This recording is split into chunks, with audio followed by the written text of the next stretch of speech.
Welcome back. You may recall that last time we were discussing molecular geometry and we had just finished up with our tetrahedral geometries. So now we're going to look at the 4 trigonal bipyramidal. So our first one is going to be phosphorus pentafluoride, PF5. Okay, so phosphorus gives us 5 valence electrons. Then the 5 fluorines give us 7 electrons each. Gives us a total of 40 electrons. Phosphorus, 1, 2, 3, 4, 5 fluorines.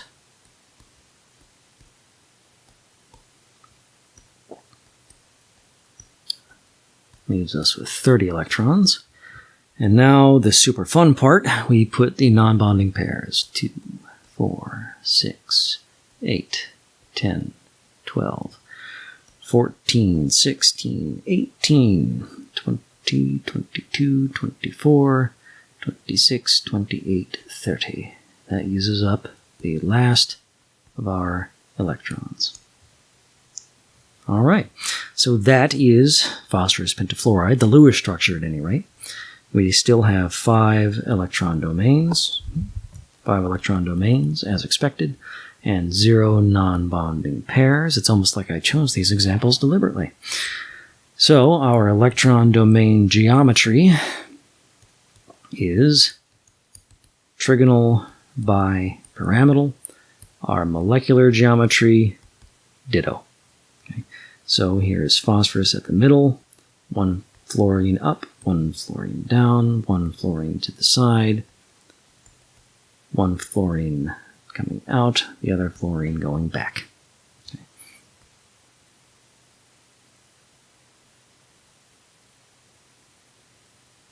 All right, so that is phosphorus pentafluoride, 5 and 0. Next up, we have our first time we get to make a choice where we put our non-bonding pair. So this is going to be sulfur tetrafluoride.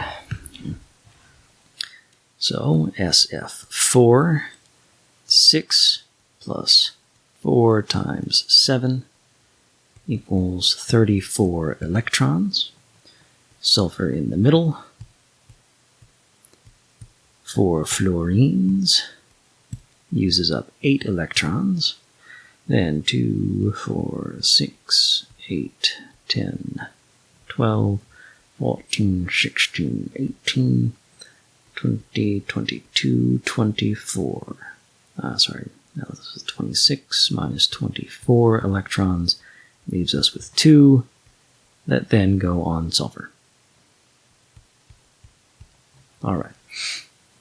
So we still have 5 electron domains, and now we have 1 non-bonding pair. So here's our electron domain geometry. Still trig bippy. Here's sulfur in the middle. And now we have to choose where we're going to put our non-bonding pair.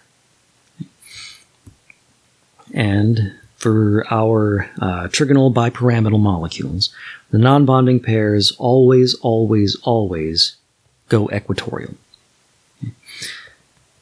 Okay. So if it were axial, that is to say, if it were one of the two, North Pole or South Pole, then it would look and it would see 3 people at 90 degrees. And that's bad. Okay. Whereas if you draw it the other way,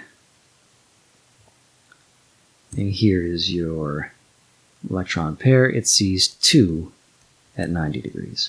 Okay. It also has these 2 over here at 120 degrees, but those are far enough away that 2 at, let's make that clearer, 2 at 120 is less than 1 at 90. Okay. So those two at 120 degrees are far enough away that it doesn't feel them, doesn't feel the repulsion from them as much as if they were at 90 degrees. Okay. So never axial, always equatorial. So that's where the 5 fluorines go. So now this non-bonding pair disappears, leaving you with a seesaw or a teeter-totter. Okay. So you can call it seesaw shape. If you want to show off how much you know about really, really random crap, you can also call it bisphenoidal. And I'm going to say that a lot because I really like the word bisphenoidal. It sounds really cool. Okay. So here's sulfur in the middle, and here are the 4 fluorines making up the 2 arms and the 2 legs of our teeter-totter. All right. Our next one is going to be iodine trifluoride. Yes, I'm using fluorine a lot, but that's because fluorine is highly reactive, and it will bond with almost anything. Okay? So iodine gives us 3. Fluorine gives us 21 more, for a total of 24. So iodine, fluorine, fluorine, fluorine, leaves 18 electrons. 2, 4, 6. No, I'm sorry. Started with 28. Let me go ahead and erase rather than try to write over. Okay, so we started with 28, not 22, not 24. And that's going to leave us with 22. 4, 6, 8, 10, 12, 14, 16, 18. So minus 18 electrons. We have 4 left over, and they go on iodine. Which means we have 5 electron domains and 2 non-bonding pairs. So it's still trigonal bipyramidal. And once again, our 2 non-bonding pairs are going to be equatorial, not axial. So that means that when you draw the molecular geometry, it's just a T. Okay? Just T-shaped. That's all we call it. Okay? So here we have iodine in the middle, and fluorine, fluorine, and fluorine.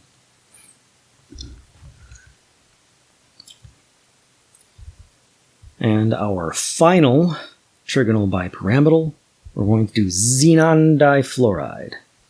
Out of space on this line. So Xenon Difluoride.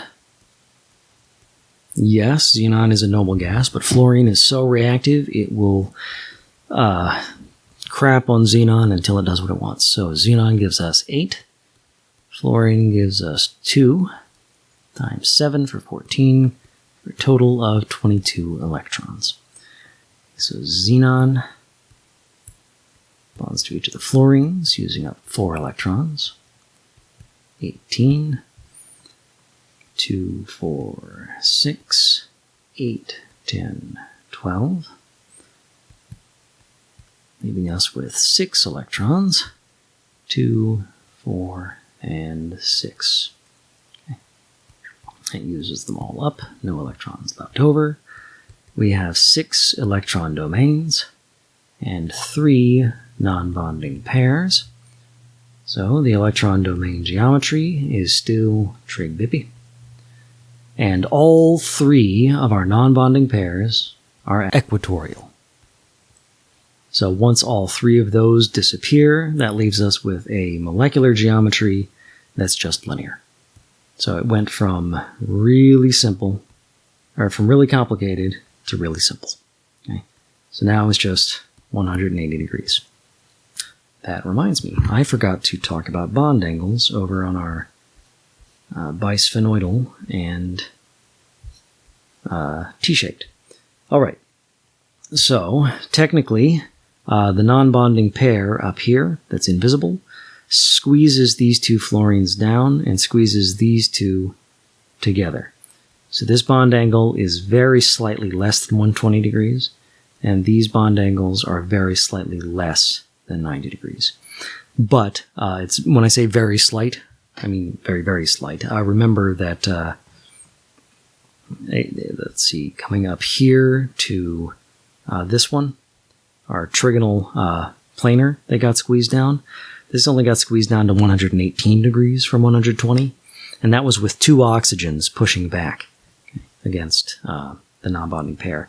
Here we have 4 fluorines pushing back against 1 non-bonding pair.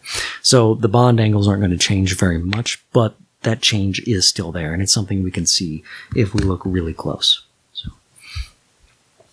So going over to the T-shape, these bond angles should be 180 and 90, but of course you have 2 non-bonding pairs up here squishing down on it, so it's less than 180 degrees, it's less than 90 degrees. Now there's only 3 fluorines pushing back instead of 4, and they're pushing back against 2 non-bonding pairs instead of 1, so it's a more significant difference. Okay.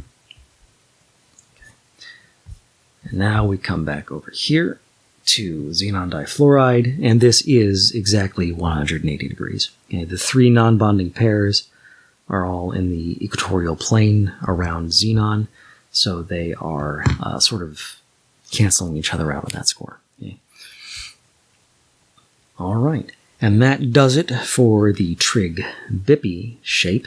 And this might be a little bit shorter than normal, but the octahedral shapes will take a little while. So rather than make the video long, I'm going to make it short, and we will stop it here and start again in lecture 15 with the octahedral.